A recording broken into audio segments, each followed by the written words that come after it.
Welcome to the Rim Break Rodeo. We hope this video helps. You start by confirming the basics and then act fast. Verify your device Wi-Fi is on, airplane mode is off, and your router has power and normal status lights. If multiple devices lost connection, focus on the router. If only one, focus on the device.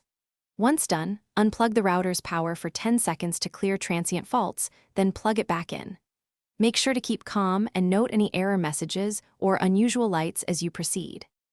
You now run targeted diagnostics. Reboot the modem first, wait 30 to 60 seconds, then reboot the router to re-establish handshakes.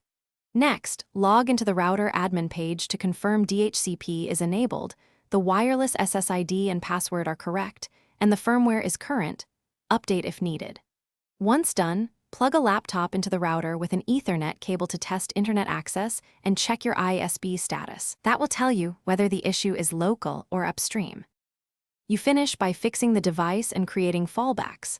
On the affected device, forget the Wi-Fi network, then rejoin with the correct password and restart the device to clear cached errors.